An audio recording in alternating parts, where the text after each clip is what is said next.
Welcome back, welcome back, welcome back to another great episode of Kyndra's Corner. Friday nights, random polls, or whatever day that you're listening to this, the comedic scheduling session. I'm so excited. But before I go ahead and bring my next great guest on, I need y'all to please like, comment, subscribe, turn that notification bell on, or else your credit score drops down to zero. Okay, you better do what I say. Let me go ahead, man. I'm not gonna keep leaving these people behind because I'm just excited for them. First person, this brother right here loves doing skinny men things, knowing that he's a big man. He actually came to my house one time and he jumped on my bed and he broke it. We got Craig Smith in the building. Craig, why the heck did you jump on my bed and break my bed? What the heck is wrong with you, man? It ended up looking too good, and I don't know if you ever seen the Dave Chappelle skit, but I needed to fuck your couch up because I ain't never had nothing that nice. It's okay. Love, love. Let me bring my next guest to the stage. You know, I remember this one time I was laying on this man's chest. The last time I laid on a man's chest, and I heard women in there laughing at me. And Miss Dorothy was one of the women laughing at me. Why'd you laugh at me when I was laying on that man's chest? How dare you? He should be laying on your chest. That's what I think.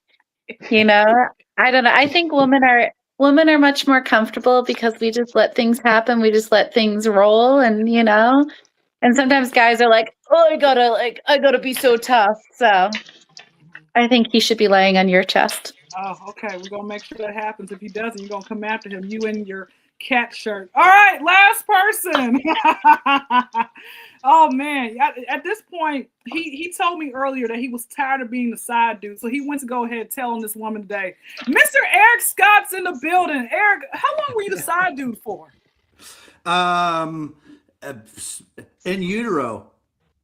Okay. It's since in utero. And it hasn't changed. Oh gosh. Oh gosh. Well, thank you guys so much for showing up, coming on my platform and everything else. Trusting me that I was a real person. I love how you guys all had common sense and knew that I was not a bot. If you all did think that, let your credit score go back down.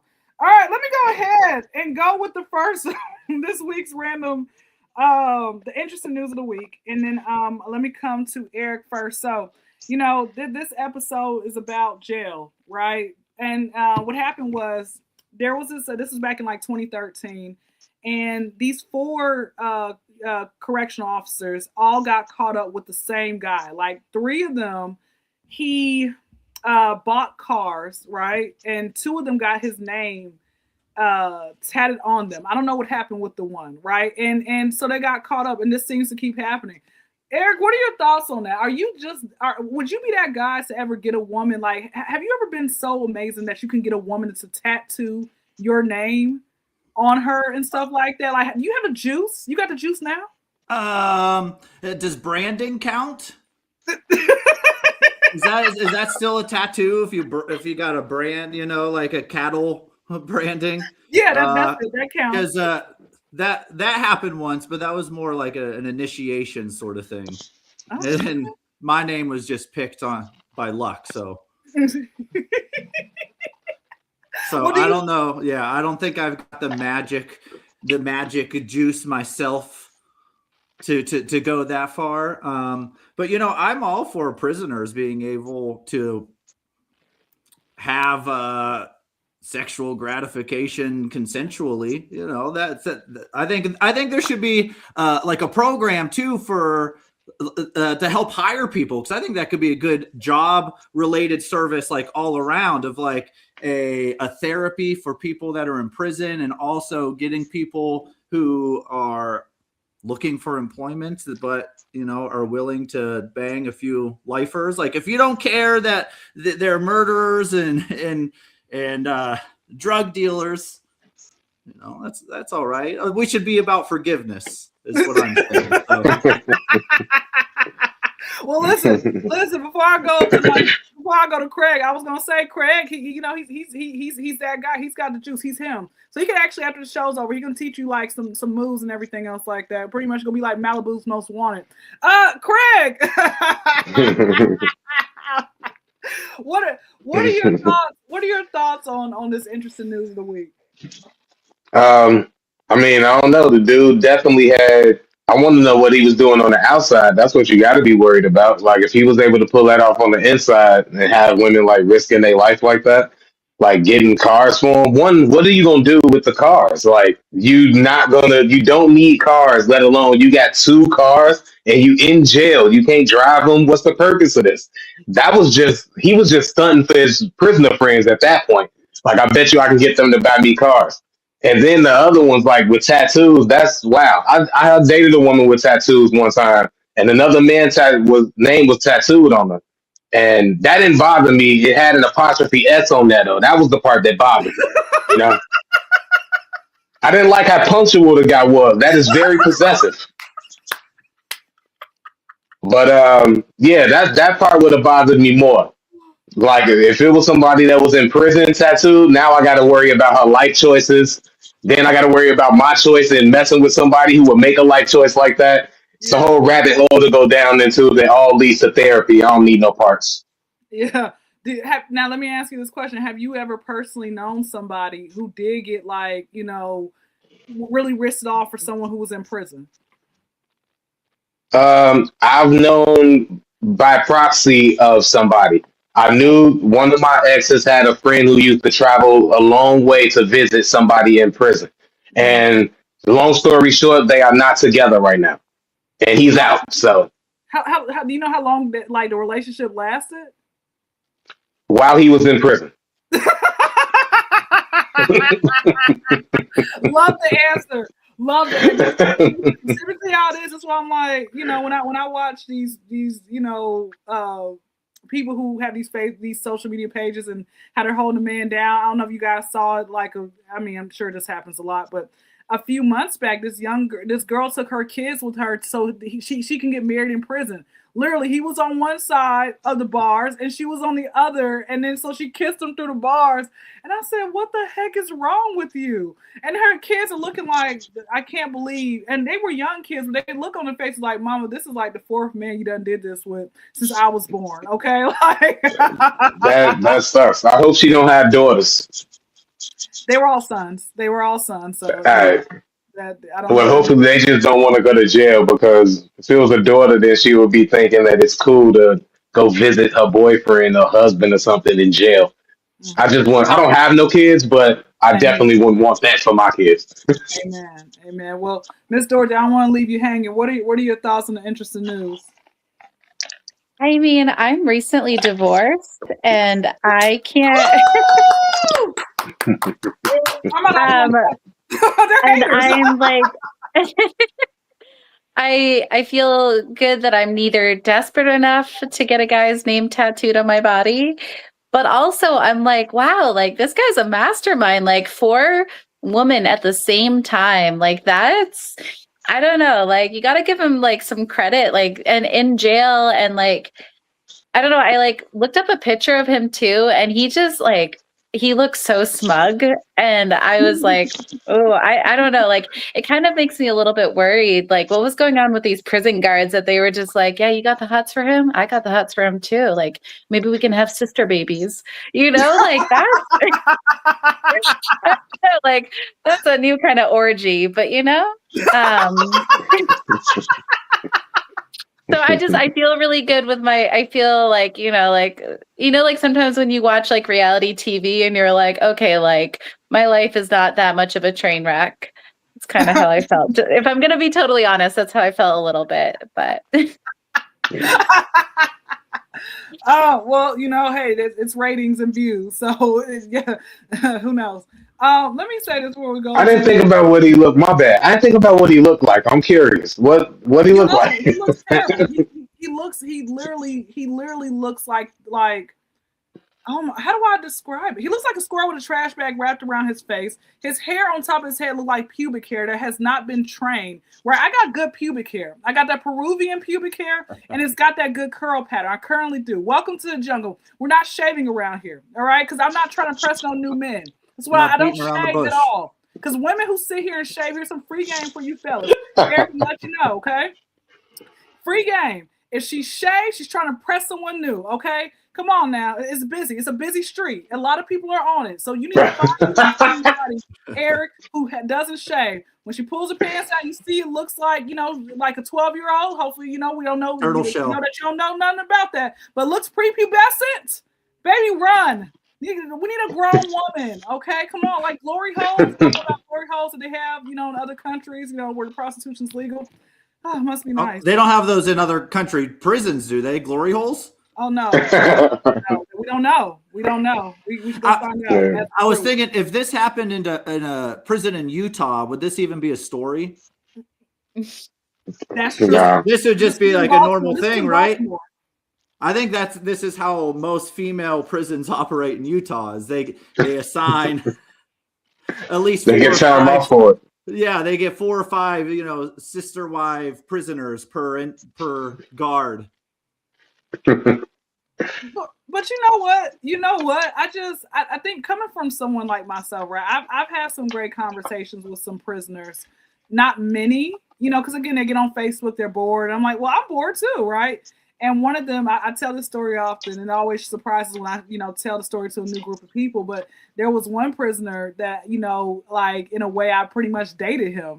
When he was down for those couple of months, the man was giving me, look, he sent me to a nail salon. He sent me to a spa. I'm like, you men on the outside, y'all are not doing nothing for me. Why did I take a freaking prisoner, someone who's not in the free world, right? Like, why did I take him for him to actually sit here and send me off? Like, what type of crap is that? Tax-free money was great, And I say this all the time. You don't know nothing. Listen, Miss Dorothy, listen. You don't know nothing. Like, until that day you get your vagina ate through the phone, it is life. It's freaking life, right? I was like, oh my God. Because they have nothing but time. They have nothing but time. Plan a hotel with each other. It's great. Those are stories right here. I watched that show on Netflix where they was like talking through the phone. And they was having talking through the toilet to each other. Yeah. And they was like really having real relationships and problems like people have on the outside. Like just because somebody got moved, that's your new girlfriend now, but your old girlfriend mad. It was a whole wild thing. Yeah, I could believe it. Nothing but time to entertain that stuff. Yeah, and I remember he would tell me, he'd show me like, yo, he's been on the phone with his girl all day. I'm like, does she not have a job? Like, bro, I don't understand. How's he been on the phone with her all day? Like, that doesn't make it. And I would ask him, I said, how is it that he would show me like where he would place his phone, wrap his phone up, he would, all that type of stuff. But again, like one thing I would say to any woman out there, it's prison talk. It's not real. Like that's all it is. It's just jail talk. And on top of that, many of them have not grown up. It already sucks. Like as a man, like a lot of men don't really fully mature until they're 35 anyway. Some 100. Okay, it's like, bro, you're about to die. Okay, like you haven't grown up yet, and they're in this place of institutionalized and it's just crazy, right? And look, they're probably talking to 10,000 other women all the time because they have nothing but time. They're all around the clock, 24-hour security, like on the phone, right? Like, hey. So what I would say. Kudos to that man. He's got the juice. I don't know what he did, but like shout out to him. I need to get him on the podcast and interview this man.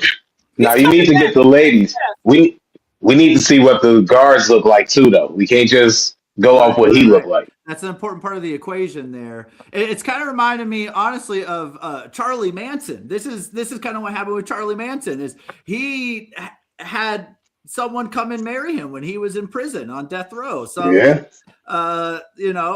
is. I didn't know that. He definitely did. That is insane levels of hypnotism. That all of them be getting. It's like a superpower. Yeah, all of them be getting fan mail and stuff like that. Like they be getting hit on. The Night Stalker dude, all of them.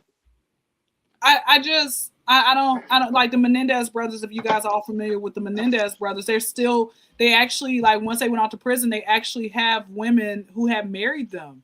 And I was like trying to understand, like, why are you marrying someone knowing that they're not going to come home? Or if they do, they'll be like 90 years old. Like it makes no sense. What, just because they're who their name? What the type? But you know what? This is someone who was about to legally marry. If the guy would have asked me to marry him, I would have. So I have no room to talk. Let's go ahead and go. I think in that when it's like the guy in prison, I think that speaks to the deep rooted psychology of women that love a bad boy. You can't deny you love a bad boy, Come on, and the Dorothy, hope that like, oh, I'm gonna turn this bad boy good. I'm gonna be the one that shows this guy the redemption. That's all it is. It's whether or not For some, you want to, the women want to deny it all they want, but that's the women. yeah, for the women that's into that, and then make that decision, that's what it kind of sums down to. Yeah. Have you seen Charlie Manson? I can't understand anyone looking at a guy like that or actually like that's a thirst trap, right there. There is something else going on that. I want to know like how they got away with it. Like how do you I think I was reading the article and like one guard was standing guard while this guy Tavin White was sleeping with one of the other guards. But other than that, like how did they I thought from what I understand, I thought prison was like there's nowhere to really do anything without being watched. So I mean, how no, that's actually true, but they get lenient. They get lenient. They pick and choose when they want to. It's blind spots everywhere. Are they all just using a bunch of glory holes and they're like, okay, babe, it's your turn? How long would that take to dig out that glory hole with the spoon in your cell? Chiseling away at the wall. What's serving more time, this guy or his dick? Because yeah, that's a lot of work he putting in. Right. Oh my gosh. Well, let me ask before we go to the random poll tonight. Let me ask Craig. I want to ask you. Then I'm gonna come to Eric. Have you ever tried, or at one point, you're basically a reformed thug? At some point, you try to become a thug or you already were because you knew that it was gonna get women. The nice guy. Go ahead. What's your answer with that, Craig? Was I ever did I ever do any bad boy stuff? Is you asking me that? To get more chicks. It wasn't to get more women at all. It was probably to impress friends and anything. But I was in high school and, south side of Chicago growing up in high school. I graduated from Inglewood High School on 63rd and Stewart. Yeah, so, yeah, I told you I'm from 63rd Street. But anyway, I'm really 62nd, but 63rd, whatever.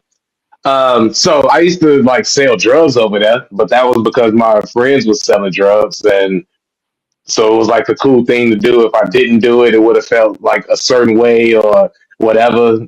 I wasn't down or with them, but it wasn't nothing that I liked doing or wanted to do forever. It wasn't in me. Let me ask you: did you almost get caught up? Where you had the police? Were you paranoid? Where you just kept jumping out of nowhere? I sold $100 packs of marijuana, which was 20 nickel bags, and or however many nickel bags or dime bags add up to $100. And I only had 3 or 4 on me at a time. I was a very scary drug dealer, but I had to do something out there. Looking like this, I had to do something to let them know, hey, I break rules too. I'm doing illegal stuff with y'all. So yeah, they told me one time they was like, this dude, they giving out 10 years if you got one crack rock. I was like, you'll never see that on my body. You didn't want to go to the harder drugs, so you could have bought your mama a house. Oh no. So we had apartments all of our life. We was good. Ain't no reason exposing her nothing that we can't maintain.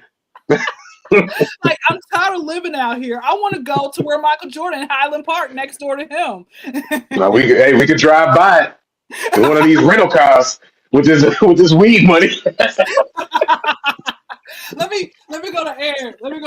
And then we're gonna do the interesting news. So Eric, did you at any point ever try to be a bad boy? Were you ever in your last lifetime a thug? Well, I kind of grew up in Amish country, Pennsylvania, trailer park. So I don't know if thug would be the right term to describe what we were getting up to. I remember a turning point me and my friend, we went into one of the trailer parks, and we were like 14, 15, and we were trying to get cigarettes. So we were going around just knocking on the trailers and trying to get people to be like, hey, do you need any chores to give us cigarettes? And this lady, any chores done? And so this lady, she had us clean her entire trailer park, and she gave us, me and my friend, each a pack of Virginia Slims. And at that point, I was like, this lifestyle, like I ain't cut out for this. Oh man! I gotta stop hanging out with this kid. And wait, side note. That's wild. That's gangsterism in the Amish. Like that's wild. Wait, whatever happened to that kid? Is he still alive? Where is he? I don't know. Honestly, it was that same day we went to his trailer, and his mom came in and like thought he stole money. His mom was like this little crackhead, like Triple H back in WWE days. Triple H Hunter herself with the long, imagine like that, but a very short, scrawny, cracked out looking version of a lady. And they just beat the shit out of each other in this trailer park. What? And I'm just sitting there on the couch just watching it like I didn't exist. And I don't know what happened to him after that. I have no idea. Wait, I hope he is alive. I hope. Wait, so wow. they're actually beating the crap out of each other, and you're on the couch, and you just somehow slither out. You're like, I'm just gonna. All right, bye. Yeah. I'm like, I'm out of here. I'm done. I don't know what's. He never returned to school. He was just done. I think he did. I don't know. I just tried to erase that from my life experience and think like this never happened, right? I'm just going on. That didn't happen. I don't even know who that kid is. It was like. Yeah, he was 12 years old. Oh my God. It was like, throwing each other around and just like hitting each other. It was nuts. It was crazy. They just forgot that listen. Yeah. Hold on. Wait. That reminds me. Hold on. Before I go to the interesting news, before I go to the random poll, Miss Dorothy, I got a question. Two-part question. I know, like I said, we're all attracted to bad boys. Who was a guy who you were so attracted to that you were like, oh yeah, we're gonna be with each other, but then you realize this man's a loser. I'm not gonna date him. Oh, all right. I remember I liked this guy who was a bit of he was just like a class clown, just kind of like really ridiculous, always like making faces and like, I don't know, throwing things. Like paper planes. And I remember he and his girlfriend had broken up, and he asked me out, and I was like, oh my gosh, he was like 2 grades older. Oh yeah. And I was like, this is so cool. And then his ex-girlfriend actually came up to me, and she was like, hey, like, he's been talking to me, and I don't think like we're really actually over. And she's like, I just wanted to let you know. And I was like, and I believed her, because he also he kind of had that attitude of like, yeah, I can get whatever I want. And so I took an ice cream sandwich at lunch, and I went up to the table where he was sitting, and he was like this really tall guy. Yeah. And he was sitting down, and I stood on my tiptoes, and I mushed this ice cream sandwich in his hair. And I was like, I heard about you and Tiffany. And I remember he just stood up, and he was like freaking out. And then I got detention, and he was also in detention. And I remember just being like, okay, yeah. And now he actually talking of multiple children, he has 7 kids with as many wives and as many girlfriends. So I think I missed his bullet. You could have been number 8. Yeah, no, that is no kids for me. So I'm surprised. He got detention for screaming out loud. They gave detention for that in school. Well, for putting ice cream in his hair, I think that was for you. But what about him? Why did he get this? I think he was just one of those guys who was just kind of just like like yell at teachers and like kind of like we just want to find a reason for you to be out of our class. I understand. Yeah, but that's funny. Good. Smashing in his face. Good. Go. Shout out to Tiffany. She's a girl's girl. Yeah, right. Wait, did Tiffany have a child by him? I think she is too. Okay. Let me go ahead and but yeah, I always like the bad boys. I always have, why not? Right? They're fun. They're dangerous, right? But they're not good. It's like, sir, you still don't have credit. You're still like, you still want to be a crip and you're over 30 years old. Like, come on now. Like, what are you saying to the gang life? Why are you spelling your words? This is not chocolate bit bookies, okay? These bloods don't care about you, okay? What the heck? Let me go to Eric first for the first question of the night, or the only question of the night. So, Eric, in your opinion, so I was doing some research and I did find out that they actually do have a couple of prisons in the USA, literally only 2, that are like the prisons in other countries. So this question more so came from me doing some, just randomly, just like kind of like National Geographic, and just was looking at how the prisons in other countries are way more strict. And here in the US of A, they give us the gun laws, like the gun rights, but it's not stopping criminals, right? In other countries, they carry, a flashlight as the police officers, and the crime is very low.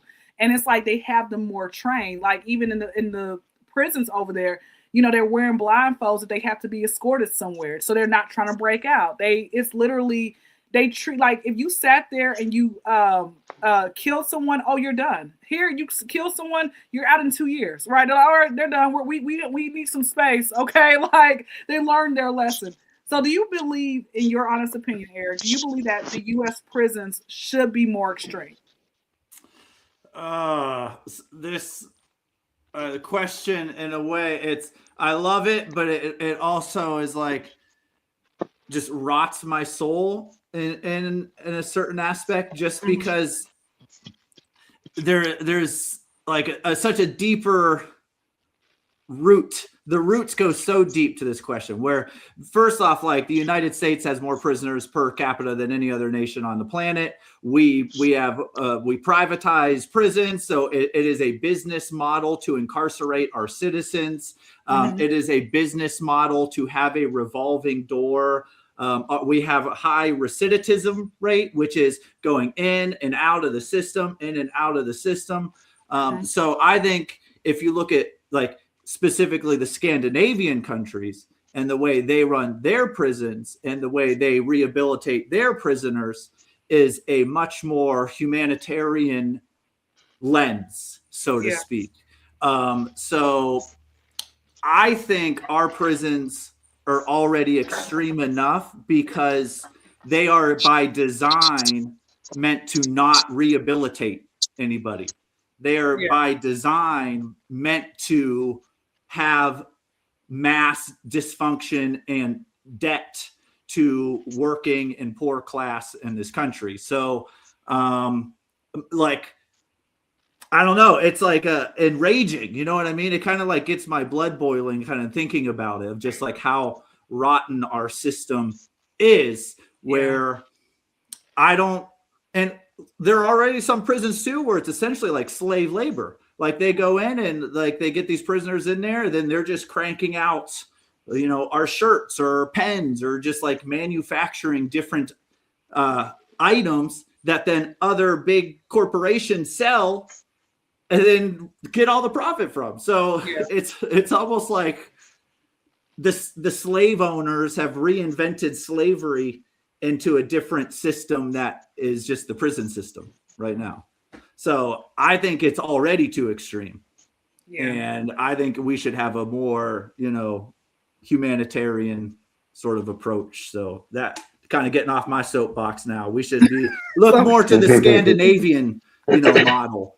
Hey, get off your chest. It's okay. And not like and not like the Russian sending you off to the gulags or whatever, the Siberian model.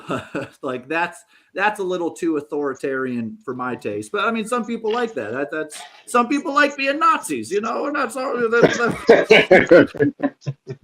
I get freedom, I guess. Well, thank you, Eric. Thank you. And you know what? We might have to. If you decide to run for president, I'm a vote for you because you know you can make some change happen in this world, right? There it is. Yeah, that's hard. I can't do it. I feel like I'd be too honest. Like that's the thing to do any sort of running for like office. You gotta be soulless. Yeah, yeah. It's like trying to trust a used car salesman. You can't Yeah. trust nobody who's in politics. If Right. you're listening, no offense to y'all. Let me let me let me go to Craig. Go ahead. Same question. With you, you got it. Or you need me to repeat the question? Yeah, repeat the question like real quick. Like, Yeah, yeah. basically, do you believe, you know, because the prisons in the other countries are very extreme. They literally are serious about, you know, not wanting their, you know, they're serious about the crimes that people commit. And they don't want them coming back in a way. Do you believe that the U.S. should be like extreme in that way, just like the prisons in other countries? Oh no, of course not. No, the prisons in other countries is I don't even want to like, yeah, this it's scary stuff that goes on over there that I couldn't imagine anybody that I love or appreciate having to go through over here in America. And we supposed to be the difference and stuff like that. So that's why we supposed to have, you know, like he's saying, more. We should have a better model. It's like I forget where it is, but there's prisons over there, like in Switzerland and you know Norwegian prison stuff like that. They got dorm rooms and whatnot. The no kind of coming back and all of that. So much so that they closing down prisons. Like they ain't got enough criminals out there. So yeah, it should be more stuff. It should be more stuff like that happening out here. Unfortunately, that will probably never happen because of what Eric said. It's just too much business models, too many private prisons, and if you're gonna build a business, you need customers, and unfortunately, prisoners are the customers. So Yeah. that's just the way America is, and it's a harsh reality or a part of the freedom that they say that we have and that we appreciate and love so much that we also gotta acknowledge. And like he say, it's gonna take a lot to change it. And the best thing we can do is just try to stay out of that system and make the most fucked up ones that are my bad for cursing, but the No, you're most good. Go ahead. messed up, Go. like make the best thing we can do is make the most messed up ones out here as decent as we can to America standards, because it's a lot of prisons that's a lot of stuff going on that shouldn't be going on, and they not as good as the prisons that should be up there. I forget the documentary I seen about the Alabama prison, and they was just getting treated harshly, no health care, just terrible living conditions. It's prisons like those we need to like fix and get and build up. And if we focus on that, I think that's probably a better thing to focus on. Than we'll need to be no harsher than it already is, for real, especially for us. Yeah. No, that's actually very true. Miss Dorothy, go ahead. Follow behind. Yeah. Well, I think one of the biggest things too is that, like, especially like right now, like a lot of people are struggling just to get by, right? And people need to survive. People deserve to have their basic needs met. And if they're not met, then there are going to be alternative ways to feed your family, to find safety, to find security.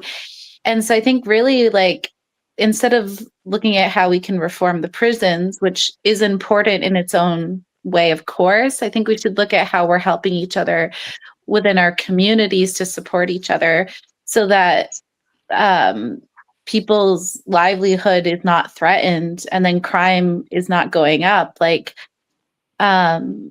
you know, like I've lived a pretty privileged life where I have never really wanted for anything, but I've had moments where I've been really scared. And in those moments of fear, like I've made some really bad decisions and I've scared other people. Right.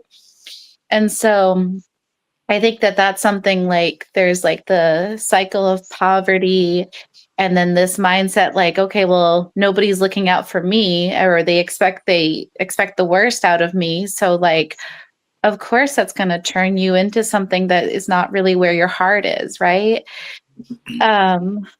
So I think And I mean, it starts with, unfortunately, it starts with our government, which, like, of course, right now, like, I think that there are good people in the government who are trying really hard to help those in need, but then, like, the higher powers they're just run by greed and ignorance that's just really trickling down to hurt people who are already in a really vulnerable place.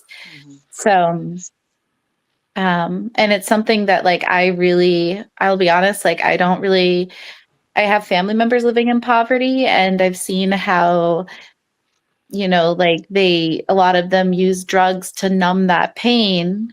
And then through that drug use, like, it's amplifying these fears and this,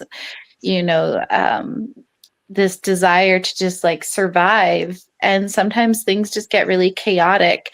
And if we just look at helping each other and, sharing what we've got and making sure that our communities are solid, then I think the prisons, like, it's kind of like a domino effect, right? So yeah, I think that that's somewhere to look at too. Love y'all's answers. Yeah.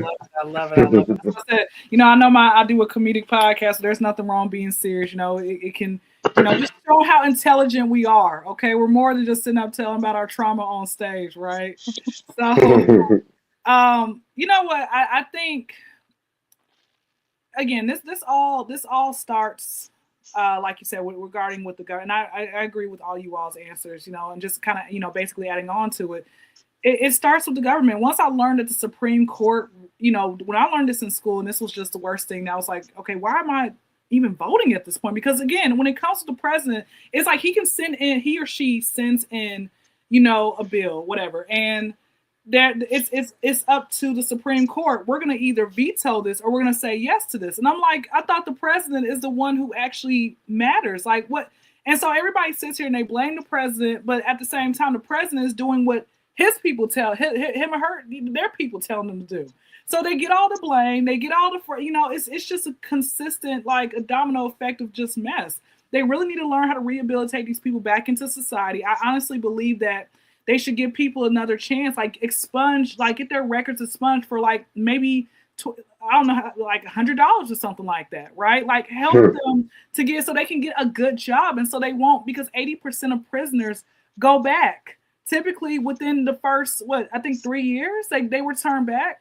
So I don't know. I guess I was just thinking to myself, I wonder with the prisons in other countries and even how they are in other countries, the crime rate is so low. What is happening over here? Just like, Craig, you being from Chicago. And then of course, people always want to make a negative stereotype. Oh, guns and everything else like that, where you can, a 10-year-old or even younger can go and have a gun. And let me ask you a quick question, Craig. The first time that you remember a child, around what age were you when you found out one of your classmates or your peers actually got access to a gun and like showed them? I got my mom's gun. So how old were you? I'm old. I'm 41. So I was in high school when I seen my first gun from a friend, like my first street gun.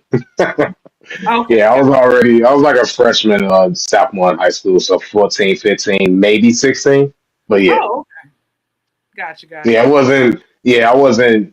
wasn't kids back then when I was growing up, but they got younger as, I've left. So around now. 27. That's why I had asked you. You look young. Hey, that's good. That's good. No kids, no stress. Team no kids. I love it. But you know what? I honestly think it's one of those things. Like I said, they're just, I don't know what would exactly happen. The problem that I just have is they just give too many slaps on the wrist out here. You go to Walmart, like I just left from Walmart before I came on here. And, of course, you go in the bathroom and it says that, and I used to work at Walmart, and I would see so many people, like every time I worked a shift, at least every time I worked a shift, they were always stealing. They're always in the office. They're always getting arrested. And then they come back, they might be banned, but then who's to say the person that banned them is not working that shift? So they go back inside that place. Like it to me is like when I spoke with a friend earlier. He told me a crackhead that I actually met, a couple of weeks back, who's a barber, who's a functioning pretty good barber crackhead. I said, how is this possible? Right. So anyway, so he got basically fired from the barber, booth that's inside of this discount mall. But he can still walk up in there. He still shows back up and is outside hanging out. He'll go in. I said, well, what the heck is, like, again, no repercussions. Like, I don't know if you guys have ever had something stolen from you. Have y'all ever had something stolen from y'all from a person that you didn't know? Like, yeah, of course. Yeah. Dorothy's like, no, I don't have those problems. I don't have those problems. Been lucky. But the thing is, these people who steal, and then what? Like, nothing really, it's like, bro, nothing happens to them. In other countries, they chop your fingers off, but then again, they might steal with their mouth. So they're going to find a way. So, okay, so basically, I would say this. My answer is this. I don't want us to go into authoritarian type of, like Eric was talking about, or authoritative type of ruling system of government. What I want is for there to be some type of change, right? Because again, I remember, being in a neighborhood, and I think there was a sex offender that lived in the neighborhood. That's what they said. But then again, I don't know how true that was, because the elementary school was 3 minutes away, and they can't be in a certain vicinity, right? So, but how many of them do we walk amongst sex offenders on a regular basis? And we probably have had conversations. They've probably been to our shows. Y'all stay away from our shows. We don't want y'all there. Back to the story. But again, like, we've been around killers. We've been around these people. And it's, so my answer is, I don't, there are some extreme prisons, but I want to get to the point where people don't ever want to show back up. They're literally fighting for what they can. So to not ever show up. If y'all ever catch me in jail, it's because it was assault. That person stole my parking space, and they knew I was backing up. That actually happened to me last week. And I said, I walked past the car, and I'm like, that's why your car looks like that. God does not play with his children. All right, that is the episode. Let me get everybody to shout themselves out. Miss Dorothy, shout out your social media. If you have a website, any shows you're doing that you would love people to go and support you, go ahead and go. Sure. Yeah, you can just find me. My birth given name is Dorothy Rose England. I will be spending the next 10 days driving back to San Diego, hopefully missing this big storm. So no shows except for, what I'll probably update from the side of the road. So where I'm at. Okay, got you. That's so only Instagram, no Facebook, no Twitch, TikTok. Yeah, it's the same thing on Facebook, Dorothy Rose England. So yeah, Facebook and Instagram. Got you. Mr. Eric, go ahead, shout yourself out. Tell us what you got working on, whatever it might be. Yes, you can find me only on Instagram, Eric Scott Comedy. That's all I have right now. I'm brand new to this. I've only been going out and doing stand up for about 6-7 months, and so I'm still just trying to cultivate an audience, but you can check out my page and clips, and bookings on there. I think I'll actually be in Salt Lake City in March for a show. So yeah, Eric Scott Comedy. Love it. Well, congratulations. Welcome. Listen, the same. Look, I've had these wicks for like 6.5 months. So they're basically, listen, they're related. Great. Go ahead, shout yourself out. What do you have work coming? Follow me on Instagram at Sincere Life. Actually, I do got a Craig Smith comedy page on that too. Follow me at Craig Smith Comedy on Instagram. But I got a YouTube page where I like react to music. It's pretty popular in South Africa. But it's Sincere Life Reacts, regular spelling for everything. No extra stuff, no fancy stuff. SINCERELIFE Reacts. I just put a album out in Sincere Life, so it's rap music. Should be out that y'all can listen to everywhere, streaming, Spotify, and all that. That's called King Poetic 3. And as far as shows, I'll be featuring for Kim Condon in May out here in Janesville at the Comedy Cabin. So salute to Nick for having me do that. Everything else, just follow me on social media and y'all will get updated from there. So So wait, you rap as well? Yeah. Oh shit, let me spin a hot 16. This is gonna be acapella. Y'all ready? Okay, real quick. Oh my God. All right, here we go. Kyndra in all black. I stay strapped. What you know about that crinac? Mixtape coming soon. This has been a great episode of Kyndra's Corner. Make sure you guys like, comment, subscribe. Thank you to my guests. I appreciate all y'all. Y'all are going to be coming back. I hope y'all do not. I don't know what to tell you, okay? I don't know what to tell you. Catch a Charlie horse next time you have sex. With that being said, y'all be blessed. Y'all be safe. We're out.